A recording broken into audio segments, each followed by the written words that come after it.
Shalom Akim. I would give all praises and glory to Yahweh, Ba'ashem, Yahushai, Ba'ashem, Rakah, Kadash. Double honors to the elders and apostles of GMS who teach and rule well. And salutations to all the Akim in all four corners of earth who's pushing his truth and sincerity. Shalom Akim. Yeah, I want to get into this 4GW. That's the acronym for it. It's fourth generational warfare. We are in the fourth generation of warfare right now.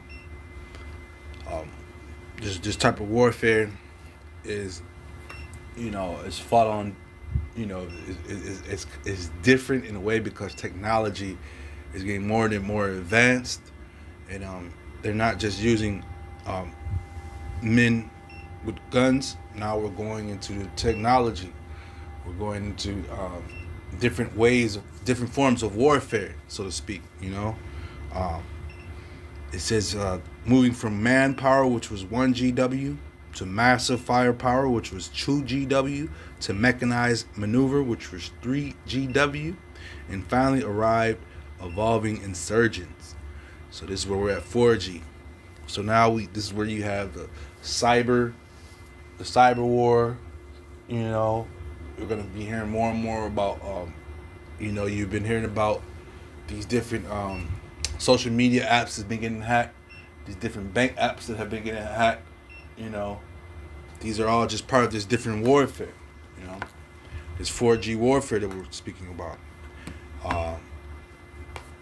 It says, rather than traditional hierarchy armies, 4GW combatants rely on all available networks, political, economic, social, and military, to convince opposing decision makers that their goals are unachievable. So these are the times we're in, man. So they're not only just using guns, they gonna hit you with this, with the social media, with the different ways of put fear into your heart, man. Like you said, to make sure that your goals are not achievable. Another thing would be psychological warfare. That was what I was getting ready to get to. The psychological warfare with Benjamin Nadaju is doing over there. As far as he's giving you pictures and images of babies getting blown up. They're not looking for the insurrections. Now they're going after the babies that are in the hospitals and family members, the old people. I've heard cases over in Ukraine where the Russian soldiers are protecting the old people in the parts of Ukraine that want to be a part of Russia, and they said that those Russian soldiers are not dying from Ukrainians shooting at them. They're dying because they're protecting the old people from getting blown up by shrapnel. They're dying by putting their bodies in a way because the Ukrainian soldiers are shooting at the old people on purpose. So these are the different forms of psychological warfare that are being worked out on the different fronts. And this is the times we're in, man. They're going after civilians and populations where the civilians are more than anything. Once again, this is a part of the psychological warfare. This crushes the spirit of the people. If you're rebelling, you don't want war no more. You done killed grandpa. You done killed the whole farming system. Another part of that warfare is when they hit these different water systems, your technology, your electricity, your gas. Ukraine was saying about a winter or two ago that how cold it was going to be for the other countries in Europe because of this warfare, this different type of warfare we're into. Just showing you more and more, man, this place is wicked. This is Job 9:24. The earth is given into the hand of the wicked. He covered the faces of the judges thereof. If not, where and who is he, man? So once again, they come. Esau is the one who comes up with these different ways to keep the earth in his wicked control, man.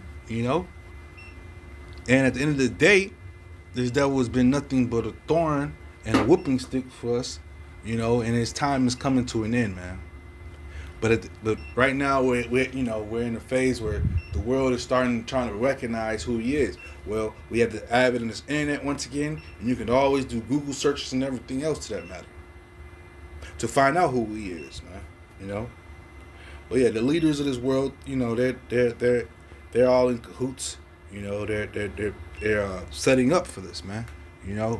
This is in their best interest. You know, this is once again, like I say, this is why you have the different countries, as far as the ones that are into the technology. Your technology leaders, U.S., USA, China, Russia. And Russia and China are on the same team, as well as you have Israel and America on the same team. But lately their relationship has been kind of turmoil, because America is going back and forth with Israel over these different launches. America's coming with peace, and Israel just keeps coming with war. When the world is finding out, and the world is who's this guy? Vice President said the other day that he's sick and tired. Americans are finding out and sick and tired of us sending our tax money over there and sending our troops to fight their wars.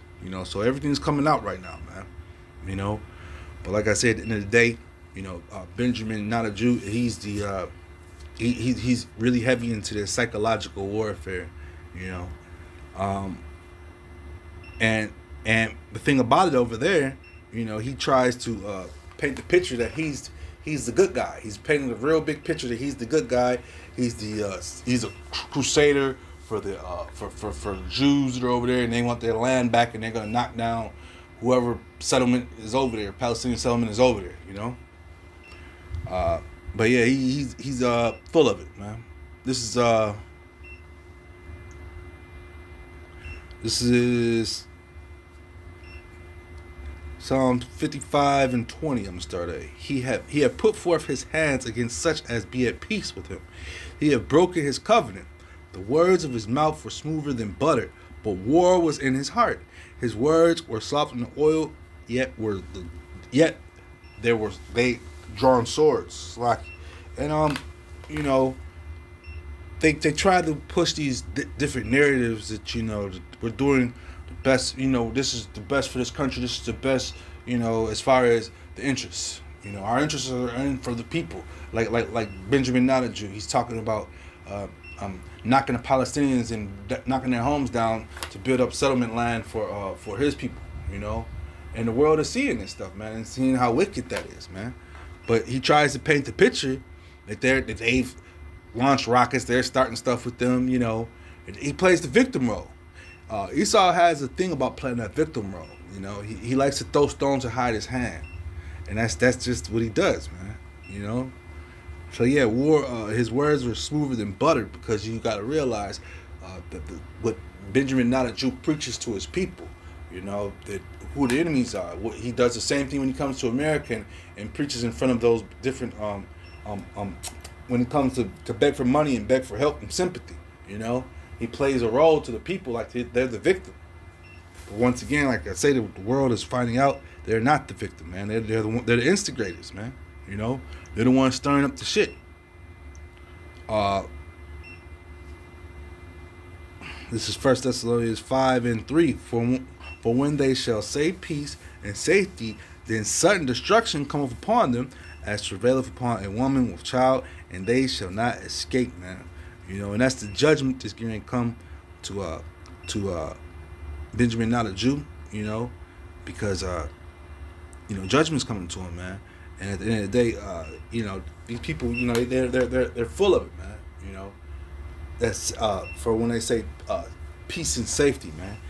Once again, this is one thing he's been pushing to his people, and this is what's keeping them in power.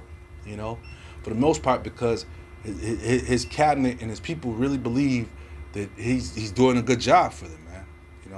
Or the Western, like I say, while the Western world is seeing those are lies, that he's over there decimating those people, man, those Palestinians, man. And the way he's doing it, and I remember, I'll never forget about the food. He didn't want to land the food, the help for food. He didn't want to let them come on land with the helicopters and ships, so he had let them dock in the water. So they had to run out into the water to get the crates of food. And while they were running into the water to get the crates of food, getting swept to sea, getting swept away to sea, they got to worry about all that. But no, he comes through with the helicopter and starts shooting at them, man. I was like, if this ain't the devil, man. So how do you come with talking about peace and you want to help them, and then all of a sudden, once you drop some food off out there, you just start machine gunning the whole area up, man. This man's atrocities go on, and this is one of the reasons why also that he has to keep these different things going on, because once his wars that he's been creating are over with, or come to an end, they're gonna put him on trial, man. You know. But at the end of the day, we're gonna need the Lord to come back to settle all these things, because we can't do anything. All we could do is sit back and pray. Pray that our enemies go down and we get to see them go down, man. But at the end of the day, this time we're in is fourth generation warfare. I got another picture that I could put onto it that's gonna show you, how they're gonna merge man with machine as well, man. Just machine alone, man. But with that being said, I hope this is edifying. Shalom, Maki.